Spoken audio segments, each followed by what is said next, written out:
বৌমা শাশুড়ির এই ঝগড়ার প্রধান কারণ হচ্ছে জেনারেশন গ্যাপ, ঠিক কিনা?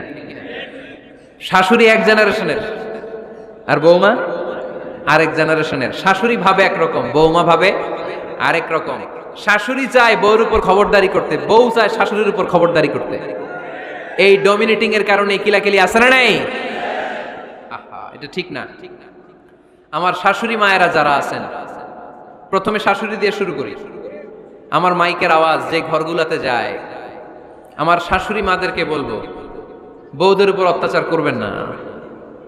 ছেলেরা প্রশ্ন করে, তোর কাছে তোর বউ বড় না আমি বড়? আছে না নাই? এটা একটা প্রশ্ন হইল। তোর বউ বড় না আমি বড়? দুইজনেই বড়। তো এক ছেলে সুন্দর উত্তর দিছে, আমার কাছে ভালো লাগছে উত্তরটা শুনে।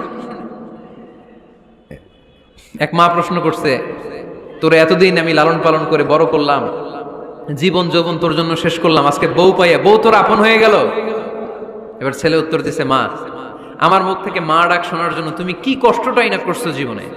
10 মাস আমার পেটে ধারণ করলা, খাইতে পারো নাই, বমি করছো, খালি ওষুধ খাইছো, তোমার পেট কেটে আমারে বের করা হয়েছে, 2 বছর আমারে দুধ খাওয়াইছো, পেশাব পায়খানা পরিষ্কার করেছো, বয়স যখন 3-4 তখন তোমার আমি মা ডাকছি, এই মা ডাকটা শোনার জন্য তুমি এত কষ্ট করছো। আর আরেকবারের মাইয়া এই ঘরে আইসাই তোমার মা ডাকা শুরু করছে। যেই মেয়েটা তোমারে মা ডাকে সে আমার আপন হবে না কেন মা? ঠিক কিনা? এই মা ডাক শোনার জন্য তুমি এত কষ্ট করলা, আমার লালন পালন করলা, 10 মাস পেটে ধরলা, পেশাব পায়খানা পরিষ্কার করলা, এরপরে মা ডাক শুনতে পারছে।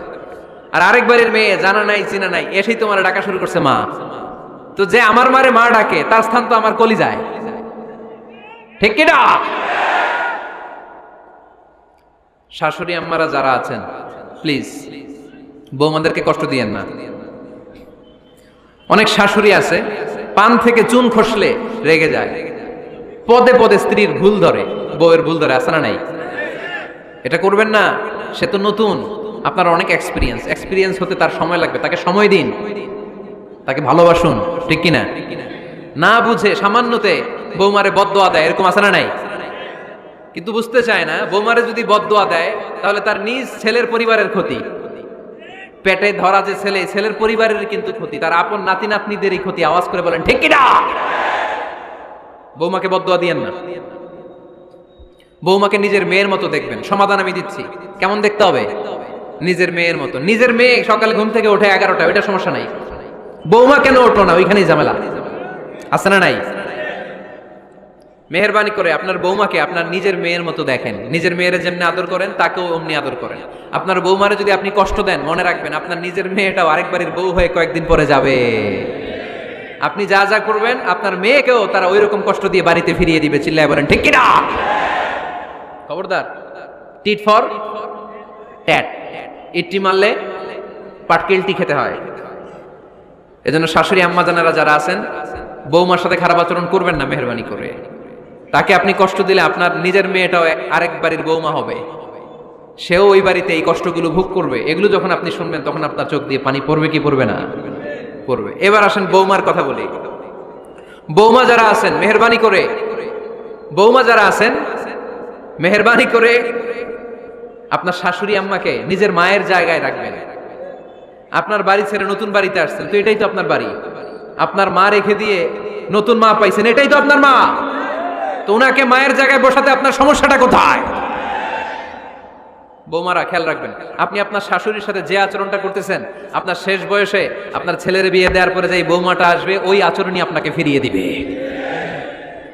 The nature has its own return. প্রকৃতির একটা মাইর আছে, এটা শেষ মাইর, এটা শেষ খেলা। প্রকৃতির খেলা বড় খেলা।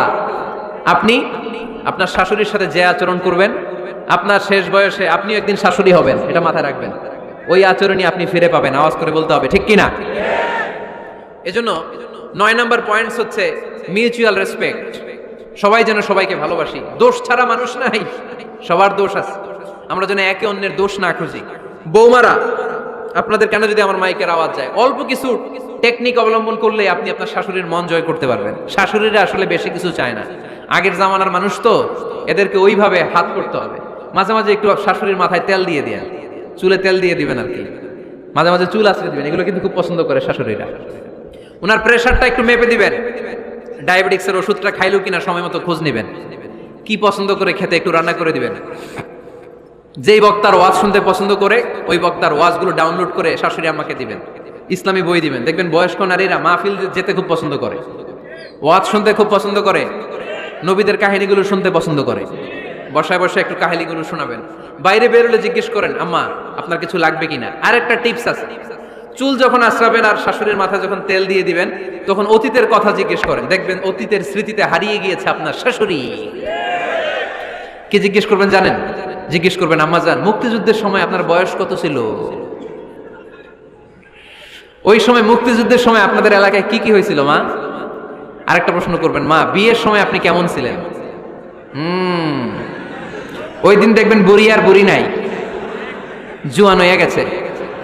ওই দিন বলবে, মা আমি অনেক সুন্দরী ছিলাম, আমার মাথায় অনেক চুল ছিল, আজকে নাই।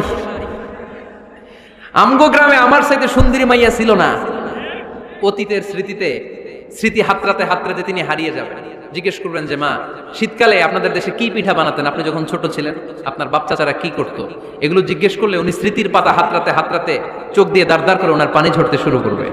আপনার জায়গায় ওনার হৃদয়ের মনি কোঠায় এমন জায়গায় পৌঁছবে আপনার ছাড়া উনি কিছুই বুঝবে না। বৌমারা, এই অল্প কিছু টিপস অবলম্বন করে আপনারা আপনাদের শাশুড়ির মনকে জয় করতে পারেন। শাশুড়ি বৌমার দ্বন্দ্ব আমরা চাই না। আমরা চাই শাশুড়ি বৌমাকে নিজের মেয়ের মতো জানো, আর বৌমার শাশুড়িকে আপন মায়ের মতো ভালোবাসো, ঠিক কিনা? এই মিউচুয়াল রেসপেক্টই পারে শাশুড়ি বৌমার দ্বন্দ্বকে দূর করতে আর ঘরটারে শান্তি টুকরা বানাতে। আওয়াজ করে বলেন ঠিক কিনা? কয়টা গেল? আর আছে কয়টা?